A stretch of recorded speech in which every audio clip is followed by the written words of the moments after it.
Good afternoon, everybody.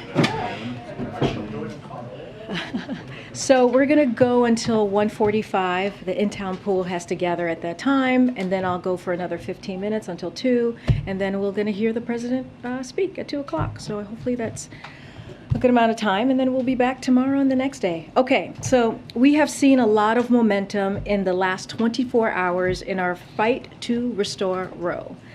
Americans in Kansas turned out to challenge views that would move the country backwards, with fewer rights and politicians invading our most personal decisions, and they won.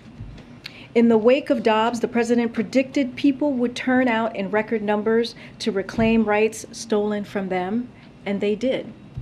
The ballot measure proposed by extreme, out-of-step Republican officials would have eviscerated fundamental rights and access to health care. Republican officials have been very clear. They are pushing extreme laws banning a woman's right to choose, many of which don't allow exceptions, even for rape or incest. And they are calling on a national ban on abortion. As I mentioned yesterday, the DOJ also brought a suit against Idaho, where a near total abortion ban is threatening women's lives. Federal law makes clear doctors must provide emergency care, including abortion services, to women facing health and life-threatening conditions. But under Idaho's law, women with medical conditions like ectopic pregnancies or hemorrhages can be denied the emergency care they need.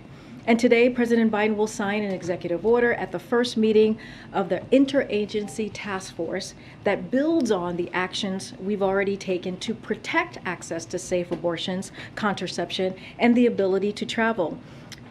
Today, the president is directing the Secretary of Health and Human Services to work with states, including through Medicaid, to help women who need to travel out of state for reproductive health care, ensuring there's no discrimination when obtaining medical care, and promoting research and data collection on maternal health outcomes.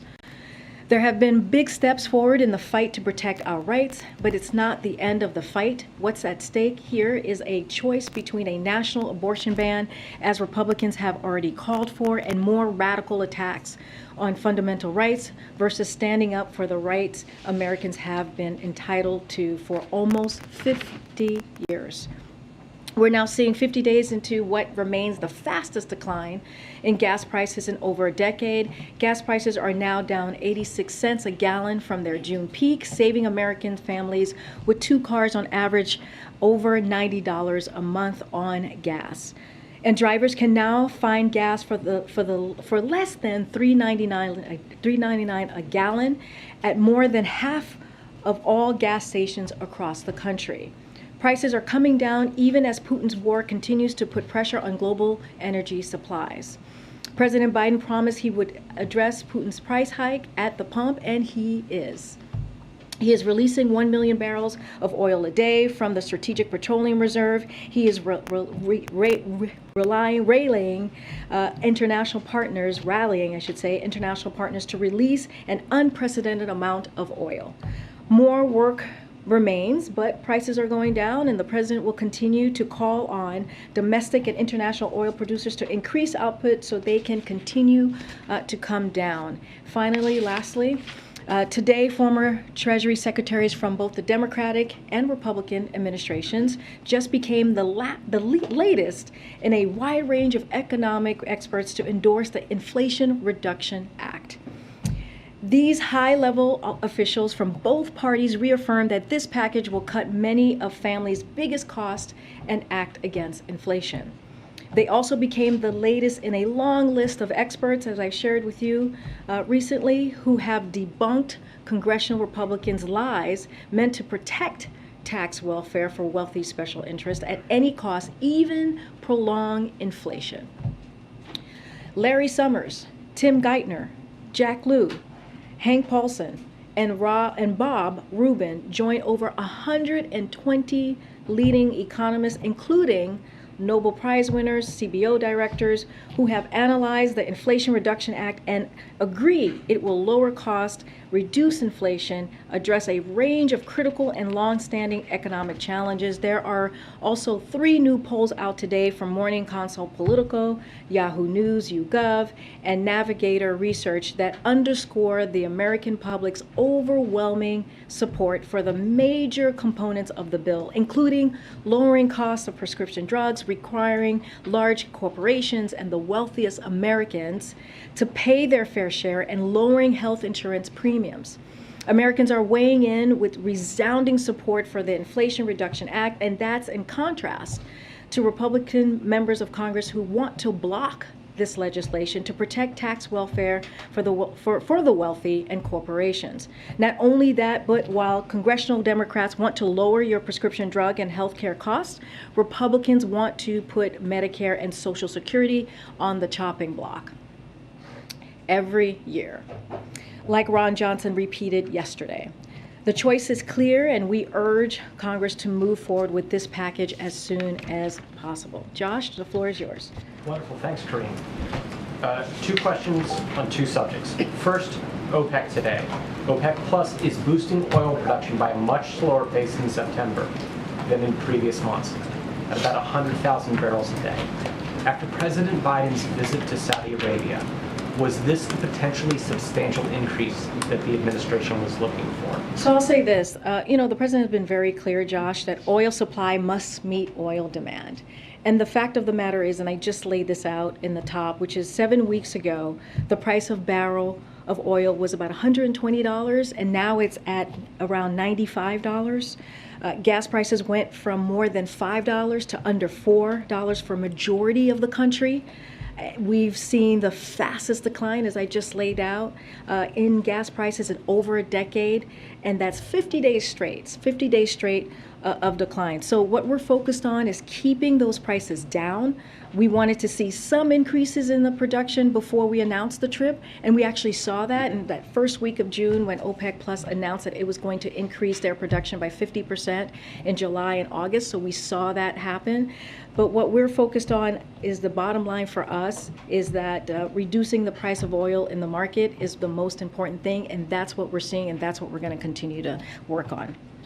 Secondly, a bipartisan group of senators, including Kaine, Sinema, Collins, and Murkowski, introduced a bill this week that would bar states from enacting pre-viability abortion bans.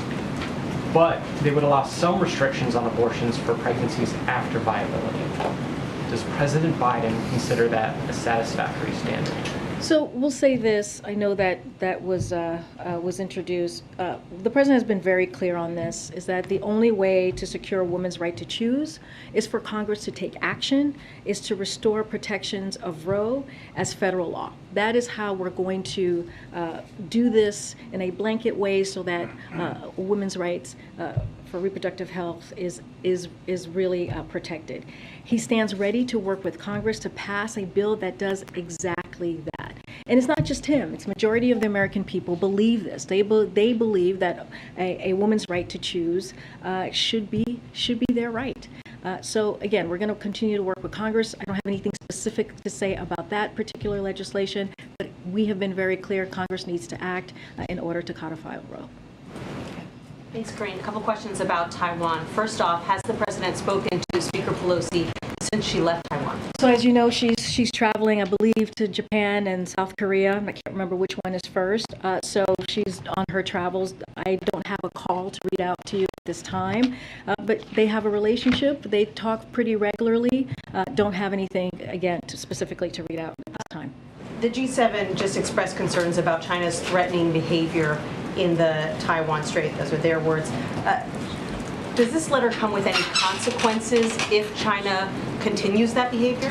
So let me just reiterate what we have been saying from the podium for many days now. You also heard this directly from our National Security Advisor, Jake Sullivan, who was on many of your networks yesterday, saying that the Speaker has the right to make a decision on where she chooses to travel. We provide the assistance and the kind of the geopolitical briefing and kind of what we believe the national security reasons are are for, or lay that out for her as she makes a decision. She is, we do not decide where she goes. She makes that decision. As you know, the president was a senator for 36 years. He understands that particular fact. So that's number one. It does not change at all our long-standing policy, U.S. policy, that we have had. We have made that very clear. The trip does not change that. There is a precedent for a speaker, we've talked about this in here, to travel to Taiwan, and so none of that changes. And so, there's no reason for Beijing to turn this visit, which is consistent with our policy, into some sort of crisis, or to use it as a pretext to increase aggressive military activity in or around the Taiwan Strait, as you just asked, Nancy. But again, it doesn't change anything. The president spoke to President Xi just last week. That was their fifth conversation. They continued to have an open dialogue. That's what we have been wanting with China. Again, there is no reason to see any change. It continues to be consistent. But the G7, of which the U.S. is a member, is warning China not to continue this behavior. What is the consequence for China if it does continue this behavior? So again, we said many days ago, we said that we knew this was going to happen. We knew China was going to behave in this way. Again, it doesn't change our policy. We are going to monitor, and we will manage what Beijing chooses to do. On the EO that the president is going to sign. So we're now some 6 weeks out from the Supreme Court ruling on abortion, and this EO seems to be directing Health and Human Services Department to consider a number of actions. So where is the urgency right now for women who need help, and when will the help actually kick in? What is the timeline? So when the president normally does an executive order, it's always to consider. That's always the wording and the language that's in an EO. So that is nothing new. You'll see that in any executive order that he signs. So it is in line with that. Look, I mean, just to it's really important what this is going to do. It's going to help, in particular, low-income women, right? If you think about it, it paves the way for Medicaid to pay for abortions for women having to travel out of state. Secretary Becerra will invite states to apply for Medicaid waivers to allow them to provide reproductive health care to women who live in states where abortions are banned. Those he judged to be the strongest and most effective on both legal and policy grounds. That's what the president is doing. He's reviewing the options that he has, and also the thing to note here, and we have said this is in consultation with groups. This is in consultation with legal experts when we make these announcements, and the president has been very clear. He is going to continue to do whatever he can to make sure that a woman's rights to choose continues to be protected the best way that he can from the federal government. But again, the way we do this, the way to make sure that it is federal law, is Congress needs to act, and Americans need to make sure that their voices are heard. What is the timeline, specific timeline on this EO for women who want to have an abortion soon? Will this help them get one? Are we talking about days? Are we talking about weeks? Are we talking about 6 months? So that's a great question. We don't have the details to share today, but HHS will soon have more on what a waiver could look like in the timeline, as you're asking me, and which would generally target, again, low-income women served by Medicaid and help cover certain costs. So HHS, as you know, the president's going to sign the executive order. It says to consider. Secretary Becerra will then work with his team to figure out the details and the timeline. And one more question on this. How will you be able to pay to help women pay to cross a state line to get somewhere else where they need to go, given the restrictions of the Hyde Amendment? So that is something that HHS will come up with the details on that. But you're about to sign an EO. Have they not figured that out? Well, we're going to leave it to HHS to come up with the details on the specifics on how they're going to work with states if a state asks for a waiver and what that's going to look like. So this is going to be in their purview. They're going to come up with the specifics, again, with the details on how this is going to work. But again, this is what the president is doing. He's looking at everything that's available to him on the table, whatever is legally possible, what he can use his executive authority to move forward on, and that's what he's doing. A quick question again on oil. 100,000 barrels a day, it's enough to basically cover, I think, 86 seconds of global oil demand in a day. And it's essentially a rounding error when analysts say that the kingdom could increase production by at least 5 times as much. Is the White House happy with that amount? And again, does Biden feel like he got what he wanted out of the visit to Saudi Arabia? So, again, the way we look at this is that I laid out the gas prices and how that's gone down. We went from 120. It's gone now. All right, 120. There we go. You just missed it. So this is the prices at the pump, 86 cents. But if you look at the barrels the barrels, it went from 120 to $95. That's a significant, I think, movement that we have seen. And again, we're not members of the OPEC Plus. We have said that we do not belong to OPEC Plus. But they made an announcement the first week of June.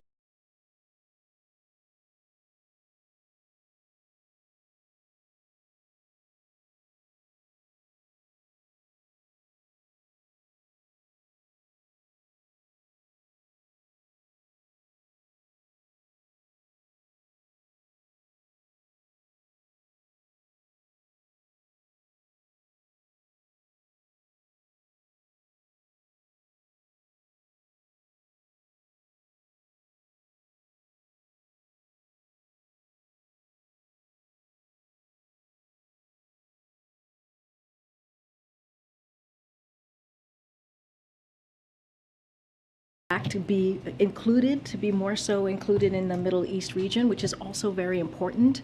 And so, look, when it comes to gas prices and oil production and meeting supply, we're going to continue to work on that. But you've seen the president take those steps. When you think about the Strategic Petroleum Reserve, when you think about how he was able to rally our allies to do 240 million.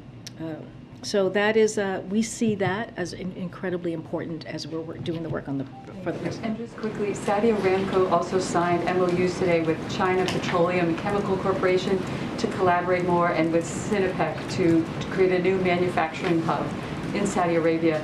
Is there concern in the administration that Saudi Arabia is sort of loosening its energy ties with the U.S. and getting closer to China? So that particular report, I would have to go back to the team and get back to you. I've not seen that reporting. Just had a follow-up on the executive order. Since the president is directing the Secretary of HHS to consider actions on helping patients who need to travel out of state to get certain health care services, what are some examples of potential actions, and were there specific examples that the White House presented to HHS to consider? The fact sheet didn't list any examples. No, that's a good question. I can give you a little bit of the waiver details. I don't have examples. Hopefully this helps. And you tell me, MJ, and we're always happy to talk to you afterwards. So as you know, Medicaid provides comprehensive health care to women with low incomes. This care includes family planning services such as contraception, non-emergency medical transportation, and support services like targeted case management, which allows health care providers to help patients coordinate their care. And it also includes abortion care in certain circumstances as accepted by the Hyde Amendment, which is rape, incest, and life of the mother. Today's announcements and the President's directive to Secretary Becerra is to leverage Medicaid to support patient care for those living in states with abortion bans. This process will be driven again by HHS, so they will have more to share on what the Medicaid opportunity is, including through Medicaid waivers are available to states interested in supporting patient care for those who live out of state. But generally speaking, though, these opportunities will target low-income women served by Medicaid, because we were asked that question, how we were going to help women who couldn't afford abortion. So this answers this question, having the waivers, and it will cover care that is otherwise part of Medicaid's comprehensive benefit program, which include travel under Medicaid's non-emergency medical transportation benefit. They will have more of the details, but that's kind of the laydown that I can give you at this time. And just in terms of the timing of this executive order, obviously the idea of helping patients who need to travel out of out of whatever state they're living in now to get abortion services, other healthcare services, I think that's an idea that you all have been obviously talking about since the Supreme Court overturned Roe v. Wade.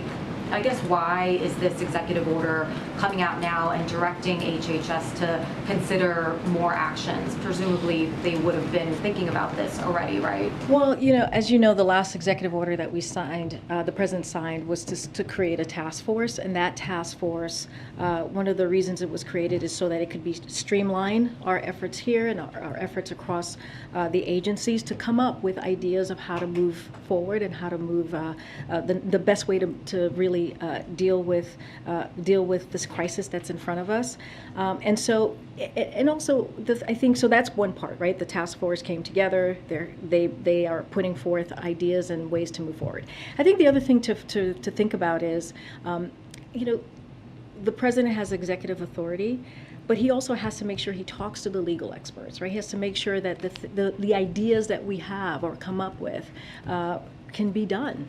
And so that's also a big part of it too. This is still, this is a government, and so there are ways, there are steps and processes that we have to take in order to take actions as big as these. And so that's something as well to take note. But look, there has been an urgency from this president from day one when the Supreme Court made this extreme decision to take away a constitutional right. It was an unconstitutional action by them, a right that was around for almost 50 years, a right that women had to make a decision on their bodies and how they want to start their families. And so the president has been very clear that he's going to do everything that he can. It doesn't stop with this, but we also understand that, he can't only be the only person working on this, right? That's why we continue to ask Congress to take action. Am I doing the math right that the 30-day report that the president asked Secretary Becerra for, that would be on Sunday? I have not done the math, so I trust you on that. I don't have anything new on the 30-day report. We're not here yet. I would have to get back to you on that. The subject, please. Go ahead. I'll come to the back. Just to follow up on MJ's questions on this new executive order, the president had previously said that he wanted the Justice Department and HHS to explore ways that they could protect interstate travel. How is this different or at all new from what he said? I think laying out how to do that by offering this Medicaid waiver is a big deal. I mean, this is a big deal for women who can't afford to have abortion. This is a big deal for women who are trying to figure out how are they going to pay for their health care. This is a big deal for them. And so we were asked, I remember one of the last times I was in front of you talking about this particular issue, I was asked, okay, well, what are you guys going to do for women who can't afford? This answers that, begins to answer that. So we think this is an important step. It's not the only step. But again, the president has been very clear about how do we get to Roe becoming federal law.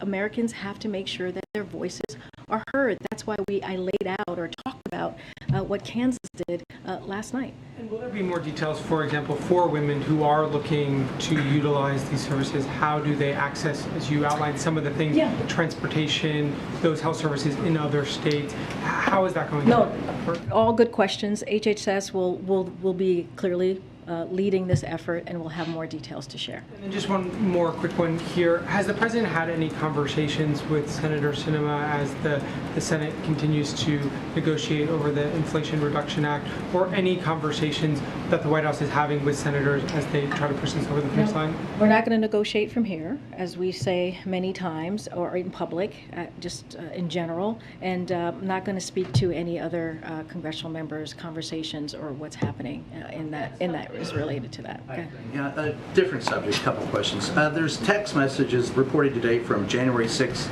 from top Pentagon and Army officials deemed key witnesses in the Capitol attack that were deleted after their phones were wiped. Is there any concern from this administration about confidence in the DOD or the Army because of that? So my understanding is this is part of an ongoing litigation, so I would refer you to the Department of Defense. It's not something that I can comment on, and they will have further comment or details. But I'll say this, more generally, here's what I will say to your question. We have been very clear that we strongly believe in following public record rules. That is important. And the President also has been very clear that everyone should cooperate with the January 6th committee so they can get to the bottom of what happened that day. But I'm not going to speak to any specific details. I would refer you to Department of I just want to know if Defense. he has confidence in the DOD, and does he also have does his confidence remain in the Secret Service detail? Yeah, after they've wiped. So their- I've answered your last question, and I'll answer the former question. The last question is yes, he has confidence in the men and the women who protect him and his family, so he does have confidence in them. And the Department of Defense, yes, of course he has confidence in the Department of And Defense. finally, the last question. Andrew Yang, former Democrat, has announced a third party. Any reaction from this White House about the viability of a third party with Andrew Yang at the head of it? As you know, and I say this often, I cannot speak to politics from here. I have given up that life for the moment. I'm gonna go back and I'll come back up. Okay, go ahead. Yeah, so on the OPEC announcement, given what the president has invested, does he feel like the increase was an insult? Look, and I said this earlier, and I'll say this again. The fact of the matter is that oil and gas prices are coming down. They're coming down, and they have been coming down since the president announced his trip. The moment he announced this trip, we saw gas prices and oil prices coming down, and so that is also important to note. But what we're focused on is that our goal is to bring prices down for Americans, and that's what we're seeing. So we have seen some results. You saw the chart that was behind me, and we're going to continue to do the work on the domestic and international oil producers to increase the supply of oil. It doesn't stop with the announcement today. It didn't stop with the announcement in early June. We continue to do that work. Again, we're not members of OPEC Plus, but we welcome their announcement. The Strategic Petroleum Reserve is at the lowest level in 37 years. The release of 1 million barrels a day ends in September. So what's the plan then after that? Well, from my understanding, and I can get you more specifics, is that we are replenishing the Strategic Petroleum Reserve. I don't have more to share on that, but I'm happy to get more information. Can I ask a question? I'm going around. Go ahead, Stephen, and I'll come down. Thanks, sorry, and I'll just maybe... I know people are leaving. All right, very quickly. Where are the deliberations on a national emergency with respect to abortion rights? We don't have anything to share with you today on that. Again, the president's looking at all his options. You're going to hear from him. That's where everybody's going at this moment. To hear from him at 2 o'clock on this particular executive order that we're moving forward with. I don't have more to share on that. Do the results in Kansas, as expressed by the people of that state, make the president feel that the members of his party should push stronger in Congress to repeal the Hyde Amendment? Oh, I mean, the Hyde Amendment is law, and we're gonna follow that law.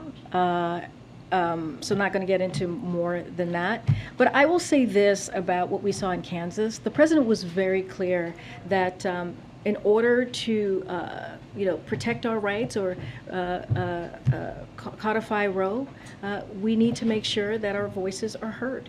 And that's what you saw. You saw the power of the American people last night. And that is incredibly important.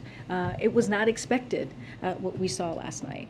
And so this is what we need to continue to do. In order to make sure that it is the law of the land, that Roe becomes law of the land, people have to make their voices heard, and we're gonna continue to call on them to do that. Okay. Thanks, Karine. 2 quick questions. On the abortion EO, can you give any more clarification on whether or not the president directed HHS to have the waivers pay for travel or have the waivers pay for the abortion procedure itself? So, so it's the Medicaid waiver. From what I understand, it is for them to pay for abortion procedure. And I don't have the specifics on the travel. We can easily go back, but from what I understand, Medicaid pays for your health care services, so I presume is for the health care. Yeah. But I can get more detail on that. I want to make sure I get that right. Okay, and then on Taiwan, has the Ronald Reagan Carrier Group left the east coast of Taiwan, or is it still there? I would have to get back to you on that. Can you characterize any communications that you guys have had with the Taiwan military as they get ready for these PLA drills? I don't have more to share on that. Thanks. Yeah, Peter. Thanks, Karine. How come Republicans seem more jazzed about Speaker Pelosi's trip than the president? You're going to have to ask Republicans. Jazz. Well, yeah, I mean... Do they have jazz hands, Peter? Do I have jazz Do they have jazz Do hands? You they? said jazz, that they were feeling jazz. We can have our Hill team check. But Mitch McConnell said, I think it's important for the speaker to go to Taiwan. Lindsey Graham said, the idea of her going is a good thing. Chuck Grassley, I'm sure glad that she went. Is President Biden just worried about hurting Xi's feelings? So you're saying because they said that, then we're not jazzed? Yeah, absolutely. We've been very clear. We've been very clear for, the past week or so, that the speaker has the right to go to Taiwan. We've said that. Yes, you've been clear that she has She a has right. a right. But why is it so hard for the president just to say, she's a brave trailblazer, and I think it's great that she went? Like so many others. The president thinks that Speaker Pelosi is a great trailblazer. Look, Does he think that it was good that she went? Here's the thing. What we are saying is that we cannot dictate, and we will not dictate where members of Congress go. Members of Congress. Wait, let me finish. When they go, he doesn't dictate it. They go. Now he can say if he thinks it was good or not. I mean, that's not how it works. That is not how it works here. It really isn't. Members of Congress have the right to travel wherever they choose. Our part of this is to make sure we give them a thorough and complete briefing when it comes to the geopolitics of the region or the state, or when it comes to national security. That is our part in this. Now that Taiwan is effectively encircled by the Chinese military doing these drills, does the president think that the trip was worth the trouble?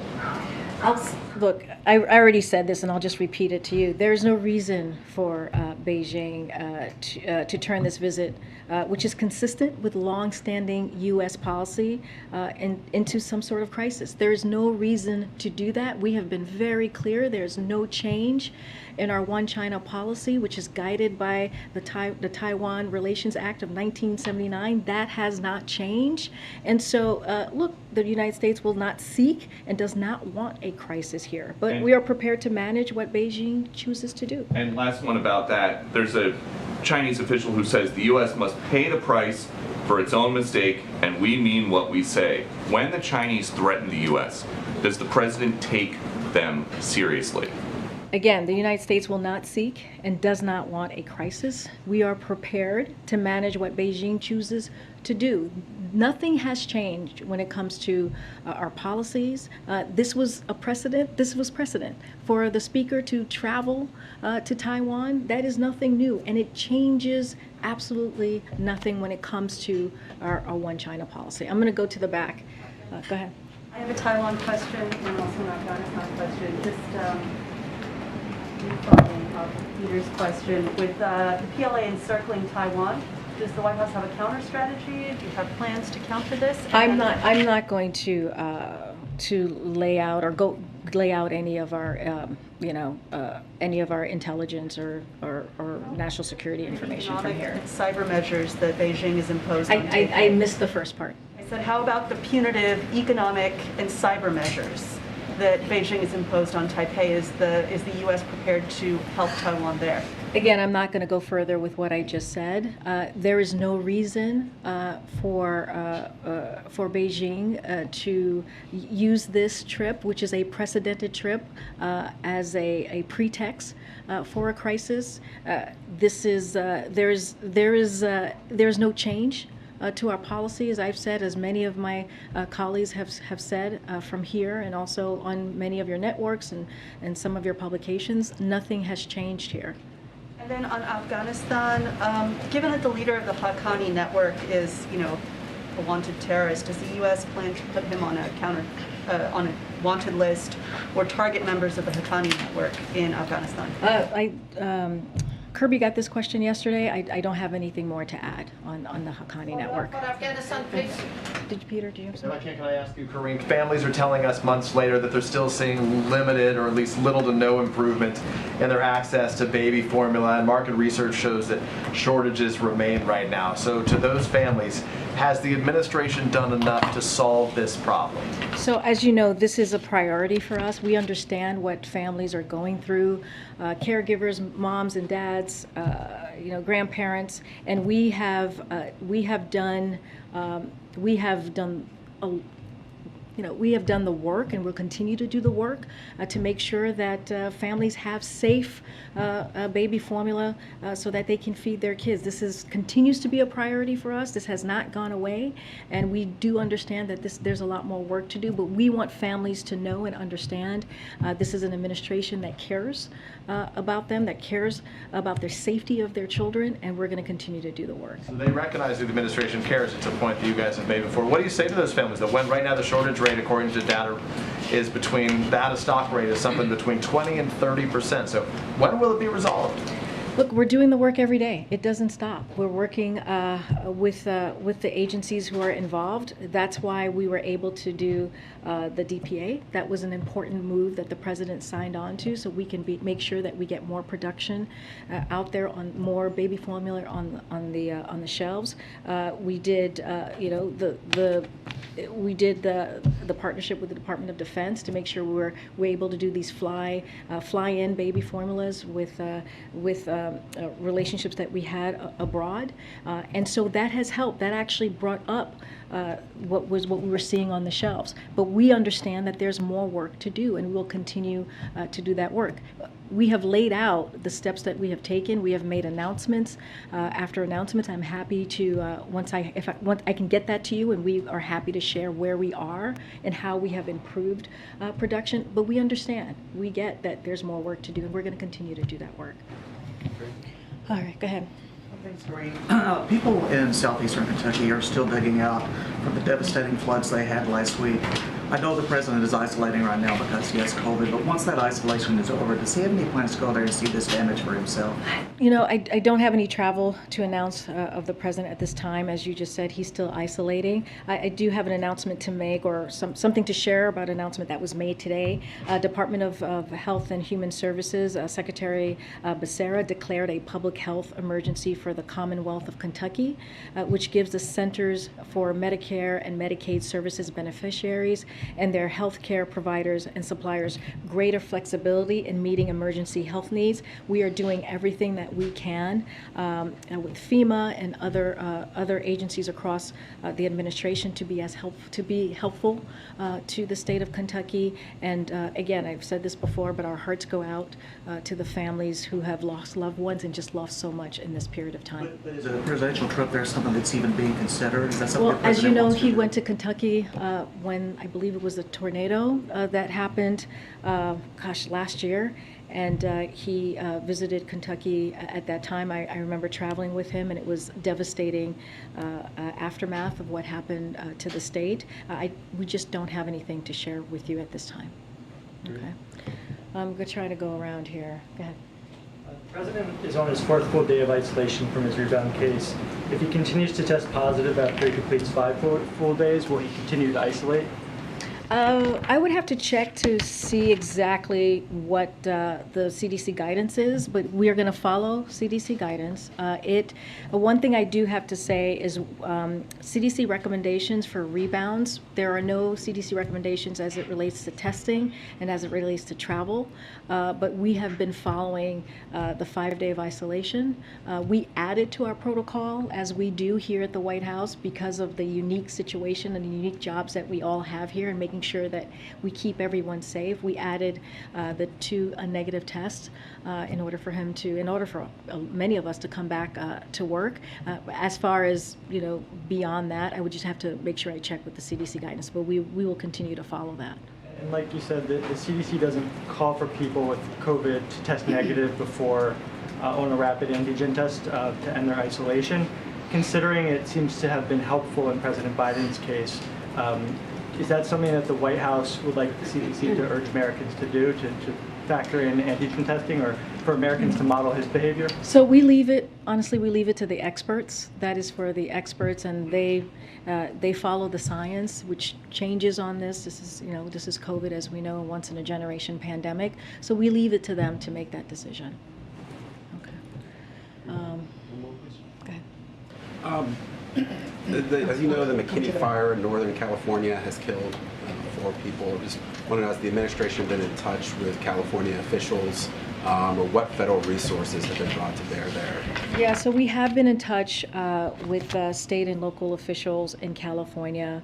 We're continue to closely monitor the wildfires raging throughout the western United States, and the president has also been receiving regular updates, even as he's in the White House resident. He's working every day. I'll say this to the folks in that region: our hearts go out to the people who have been impacted by these extreme weather conditions, including those who may have lost their homes or businesses to what has become California's biggest fire so far this summer. More than 2,500 personnel and firefighters are on the ground fighting the fire, and FEMA has been there very quickly, approved additional grant funding to help the California pay for the cost of fighting the fire.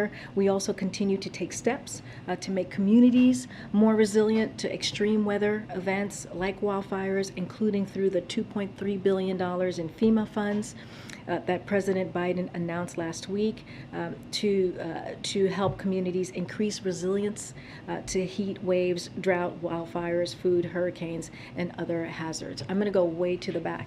Go ahead, Owen. Karine, thanks. Good afternoon. Good Two afternoon. questions. Back to the executive order first, from a much different perspective here. Pro-life Americans don't want their tax dollars paying for abortions. They believe life begins at conception. The Catholic Church teaches life must be protected from conception forward. But this executive order would have Medicaid pay for travel expenses for women to get an abortion.